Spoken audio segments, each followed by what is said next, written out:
Tem exatamente 1 hora para mandar um push day. Vim na academia aqui mais perto de casa, uma academia de bairro. E vocês vão ver como dá para mandar um push day eficiente, embasado em evidência, de acordo com as evidências, de acordo com o que as evidências nos mostram, em 1 hora. Então bora lá.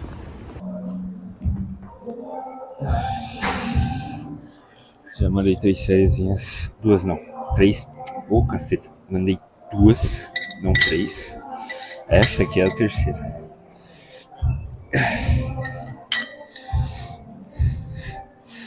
A academia aqui vocês vão ver que é bem simplesinha, tipo de bairro normal assim, sabe?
Mosqueira, fiquei duro.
Tô fazendo supino com halter, porque como eu tô numa academia diferente da que eu normalmente treino, primeiro que não tem, eu faço normalmente supino na máquina, e aqui não tem a máquina de supino.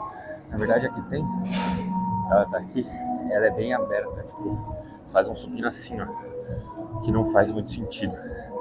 Então, ela não é muito boa.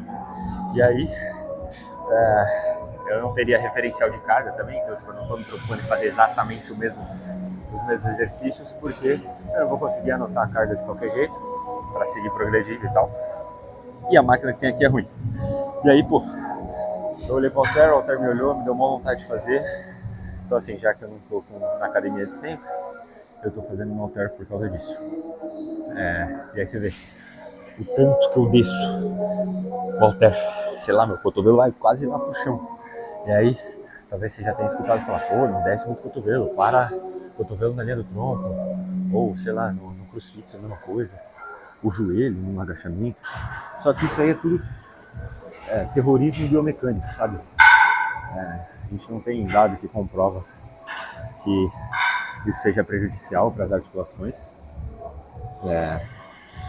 Então, eu tendo a fazer assim, porque isso que eu vou falar também não é nada comprovado, não é um consenso, mas é uma hipótese em qual eu até acho que faz sentido que treinar os músculos em maiores comprimentos, pelo menos alguns grupos musculares, de acordo com os dados e os trabalhos que a gente tem, parece ser mais benéfico para a hipertrofia, parece que a gente colhe um benefício extra. Não dá para extrapolar para todos os músculos, em todos os exercícios, etc. Mas, entre fazer um supino parcial, só metadinha do movimento, para eu conseguir levantar 50 quilos e sair pagando de bonzão, ou fazer com um pouco menos de carga, e fazer com amplitude máxima, eu tendo a preferir, pelo menos com os dados que a gente tem, a fazer dessa maneira. Então eu fiz 2 séries aqui e depois a gente vai fazer uma paralela. Vão ser 3 exercícios de peito. 2 séries aqui eu acabei. Eu vou fazer um pack deck, esse pack deck aqui. É mais ou menos normalmente o treino que eu faço. Eu tenho 2 treinos de push, né? Push 1, push 2. Então eu vou fazer com o que tem aqui, vou fazer uma mescla, mas depois aqui a gente vai fazer o pack deck e 2 séries ali, né? E mais 2 séries na paralela, totalizando 6 séries para peito. Fiz elevação lateral 3 séries. E aí a gente conta séries substanciais, séries meias, séries nos exercícios de peito para ombro e nos exercícios de supino, né, para tríceps. Então aqui o pack deck não vai contar, por exemplo, para tríceps, mas uma paralela e esse aqui eu conto meia série, porque querendo ou não eles têm demanda, né? O objetivo principal ali não é trabalhar tríceps, mas eles têm bastante demanda. Então bora para o pack deck. Fiz uma série aqui já, vamos fazer a última série. E o que eu ia falar para vocês? Eu tenho uma tendência a acreditar nessa hipótese, de acordo com os trabalhos que eu já li, de que treinar os músculos em comprimentos maiores, assim, em posição de maior alongamento, na maioria, na maioria dos casos dos grupos musculares, isso pode sim trazer benefício extra para a hipertrofia. Tem bastante trabalho. O que a gente meio que pode acreditar com mais certeza isso em relação ao posterior de coxa. Parece que eles se beneficiam bastante de serem treinados em grandes comprimentos. Mas tem um trabalho interessante também do Ítalo, brasileiro inclusive, que, se eu não me engano, agora ele está lá no grupo do Brad Schoenfeld, que é um dos maiores pesquisadores, eu não sei se eu diria melhores, tá? E aí talvez eu esteja sendo polêmico, mas é talvez um dos maiores pesquisadores da área do treinamento. Peraí que deu o meu tempo de descanso, e hoje a gente não tem tempo para perder. Então...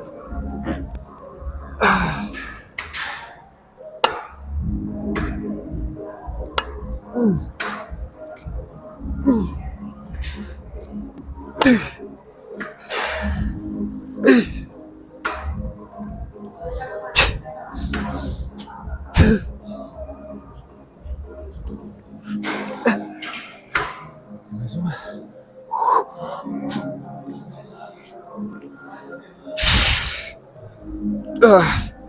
Cacete.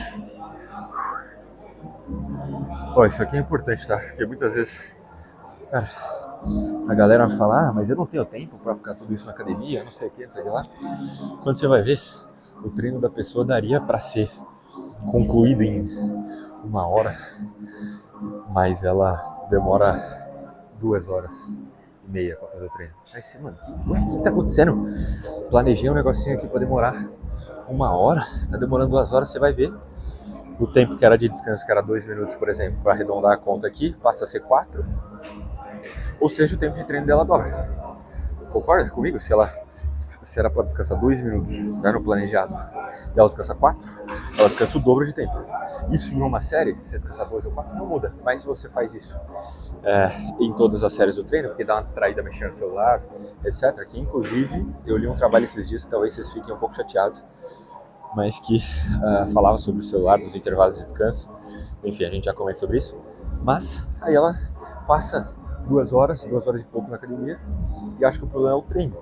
Mas na verdade o problema não é o treino, o tempo em que ela está fazendo o exercício, é o tempo em que ela não está fazendo o exercício. se ela demora o dobro, às vezes um pouquinho mais. Mas sobre o trabalho do Ítalo, que eu não concluí esse raciocínio, mano, tem algum problema que eu vou abrindo várias caixas de raciocínio, assim, tipo, várias guias no computador, tá ligado? E deixo elas em aberto e não concluo. Mas sobre o trabalho do Ítalo, que é um brasileiro que eu gosto pra caramba, ele publicou um trabalho ano passado, se não me engano, 2025, que mostrava e investigava a relação do comprimento muscular, mas também com a posição do pico de torque, que foi um trabalho que eu fiz de iniciação científica quando eu estava na faculdade. Eu busquei investigar algo parecido, mas lógico, eu não tinha toda a estrutura para analisar, não tinha muita amostra, então, assim, foi um trabalho que eu fiz para realização pessoal, saca? Mas não tinha muito como eu fazer um bom trabalho para agregar conhecimento científico. E aí a conclusão desse trabalho foi que parece que, se você quiser dar uma lida nesse trabalho, comenta aqui, que eu te mando, depois eu vou atrás do nome do trabalho agora que eu não lembro, mas eu te mando o nome aqui nos comentários, tá? Ou me pede lá no Instagram, enfim.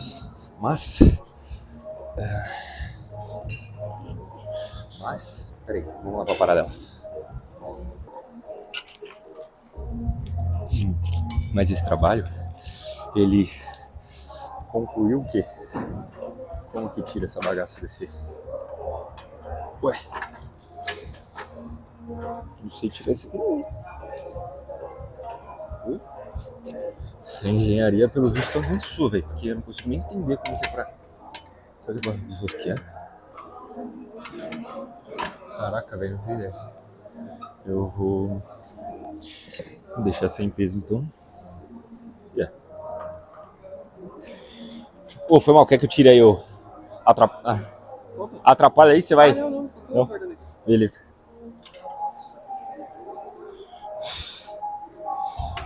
Pô, tá zoado fazer assim.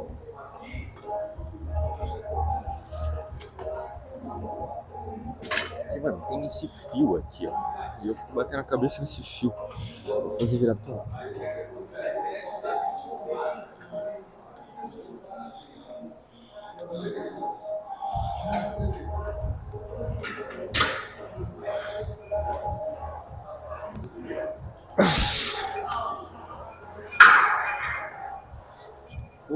Uma galinha estranha, mano. Não tô me ajeitando, não.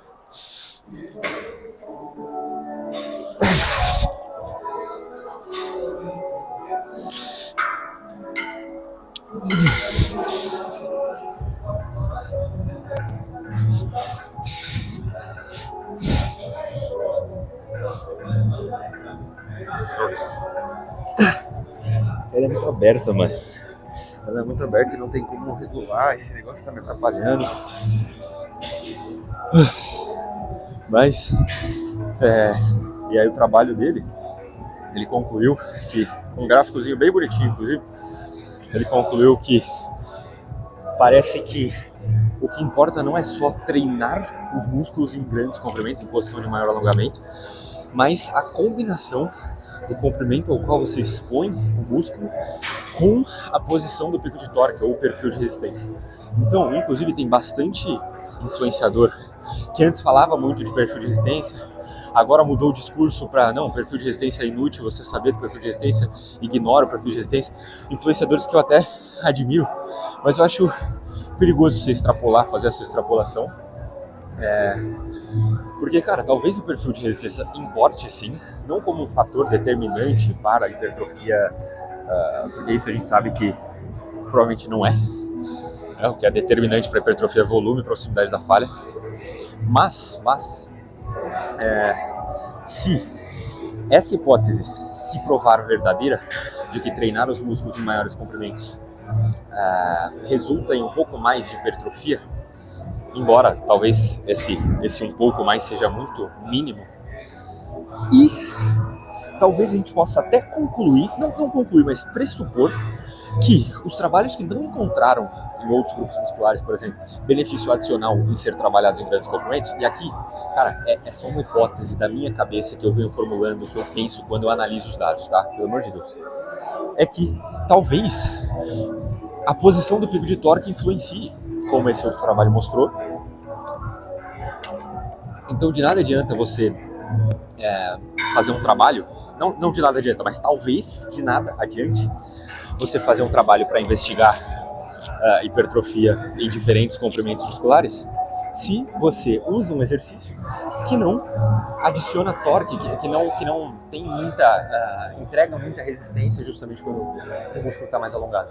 Então, assim, são hipóteses que fazem sentido a gente juntar as peças no quebra-cabeça para pensar sobre, saca? Então, esse trabalho é bacana, depois vocês dão uma olhada lá, que foi isso que ele concluiu, que talvez, é lógico que a gente precisa de mais estudos e tal, mas talvez o que importe não sei. Eu já pensei que eu vou fazer aqui, ó. Peraí, que vai ficar mais fácil. Talvez o que... eu vou colocar uma anilha aqui pra ela ficar lá embaixo. Cara, como eu fui burro na primeira série, aí eu entro mais fácil e tal, fica melhor. Mas então, talvez o que importe não seja só o comprimento ao qual o músculo é exposto, mas também essa relação com a posição do pico de torque, com a curva de resistência. O que é a posição do pico de torque? É um momento em que tem mais resistência, sabe? Quanto mais resistência, se ele tem um perfil de resistência ascendente, descendente, e se isso conecta com o momento em que ele está mais alongado o músculo, né?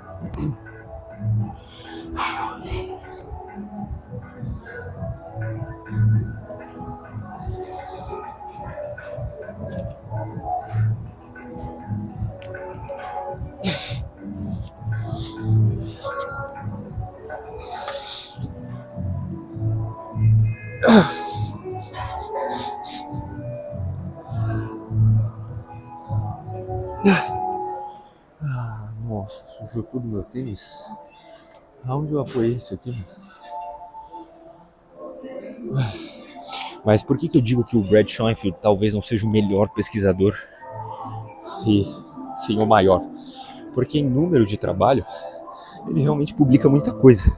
Mas eu acho um pouco difícil ele realmente conseguir produzir todos esses trabalhos que ele publica com o nome dele, sabe? Então, além de que, tipo, o que eu sinto é que, não só dele, mas isso é um problema meio sistêmico, estrutural, assim, que as pesquisas, elas parecem estar, os trabalhos acadêmicos, eles parecem estar perdendo qualidade em prol de quantidade. Ou seja, você tem que bater uma meta de trabalhos, e aí você fica publicando desesperadamente para publicar 1, 2, 3 trabalhos no ano, ao invés de produzir um bom trabalho em 5 anos que realmente, tipo, avance um bloco, assim, dê um passão de conhecimento e desbloqueie novas. Então as pessoas estão deixando, os pesquisadores, né? E eu não sei, não tô apontando o dedo na cara de ninguém, mas talvez isso seja um problema. Eu já ouvi falar que o doutorado cobra número e não qualidade e tal. Então, assim, número de pesquisas. Então, tipo, quando você tem que publicar muito, você não consegue publicar bem. Por quê? A gente sabe que trabalhos de hipertrofia, que analisam hipertrofia, precisariam de mais tempo, por exemplo. Sempre um problema nos trabalhos de hipertrofia, que investigam treinamento de hipertrofia, é que eles têm pouco tempo. Então, se você ficar colocando pressa em cima dos pesquisadores para publicar muito, você não publica bem, saca? E a gente nunca consegue dar grandes passos. A gente sempre tem trabalhos que, tipo, chegam à mesma conclusão. Precisa de novas evidências com mais, sei lá, com mais tempo, com mais não sei o que lá. Enfim, agora vamos pro exercício de tríceps.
Aí, acabei de finalizar o treino, 10h38, exatamente 1 hora. Eu cheguei aqui acho que 9h34 por aí. Então, 1 hora, a gente finalizou o treino. E pô, sempre tem algum exercício que o meu microfone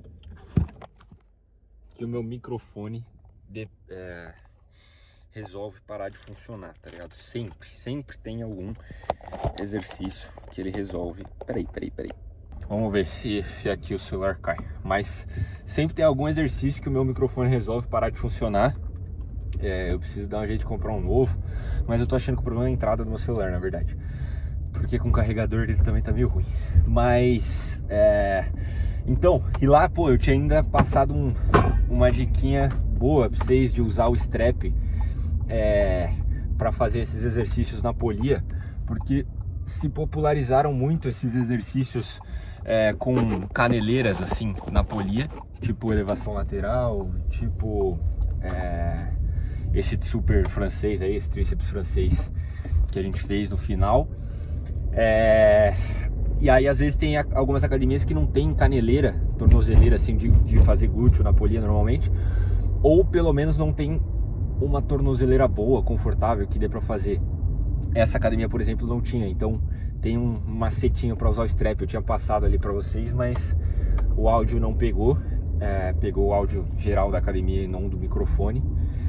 Mas, e lá eu também tinha falado que se você acha que não dá para fazer um bom treino em 1 hora, é porque talvez você tenha sido infectado. O seu referencial de um bom treino são aqueles treinos que os youtubers, bodybuilders assim postam nas redes sociais, no YouTube, enfim, e eles fazem, sei lá, 50 séries para peito, fazem 30 séries para tríceps, tudo em um único treino.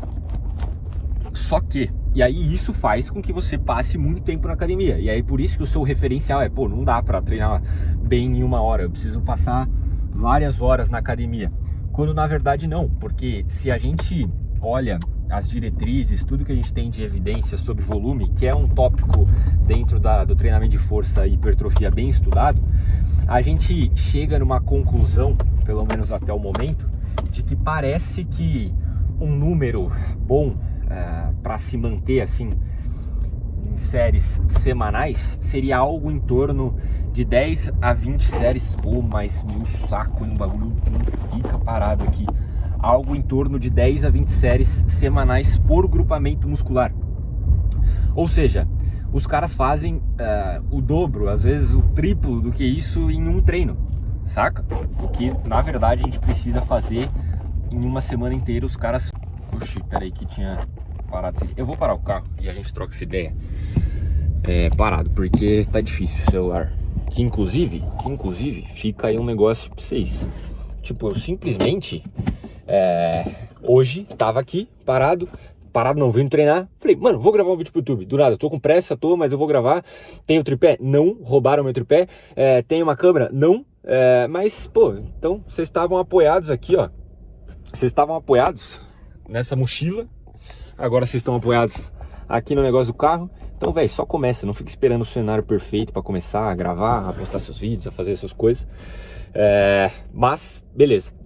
Voltando ao que eu tava falando. De acordo com as diretrizes, um bom número seria algo em torno a 10 a 20 séries semanais. Só que quando a gente olha aquela meta-regressão famosa com aquela linhazinha azul, a gente vê que a resposta ao volume ela é muito individual. Ou seja, pessoas podem, tem uma linha aqui, mas pessoas podem estar muito acima da linha ou muito abaixo da linha, ou um pouquinho abaixo, um pouquinho acima. Então o volume é individual, você tem que ir testando e monitorando. Só que um número referência aí é algo em torno de 10 a 20 séries semanais. Tendo em vista que eu fiz 6 séries, né? 3 exercícios para peito com 2 séries de trabalho cada. 6 séries para peito, um exercício com 3 séries para ombro e para tríceps, né? Um para cada, então 3 séries para cada. Mas que eu também dou estímulo para tríceps no movimento de supino, na paralela, que eu também dou estímulo para o ombro nos exercícios de peito.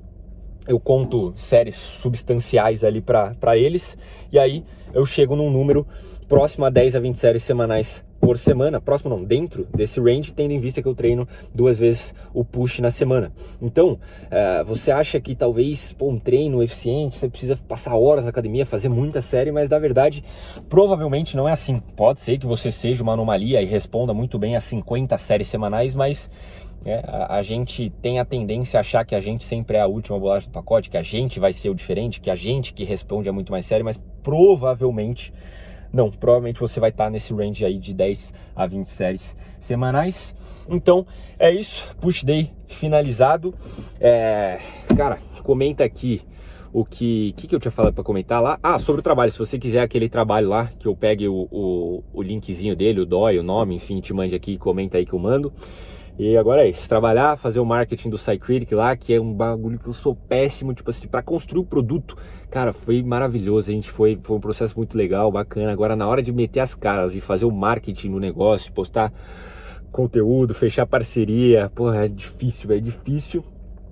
Então agora a gente tem uma reunião sobre o marketing do Cycritic para, enfim, monitorar as parcerias, ir atrás de pessoas, inclusive se você conhecer algum influenciador da área da saúde, treinamento, nutrição, fisioterapia, medicina, enfim, qualquer coisa da área da saúde que se embase em evidência, pode me mandar lá no Instagram também, ou se você for um deles e que se interesse, o Cycritic, não sei se você já viu algum vídeo aqui, mas é aquela plataforma para profissionais da área da saúde ou estudantes buscarem artigo científico muito mais fácil do que no PubMed e analisar a qualidade deles para não ser enganado. Mas, dito isso, então, vamos embora, falou, até o próximo vídeo, deixa seu like aí e tamo junto.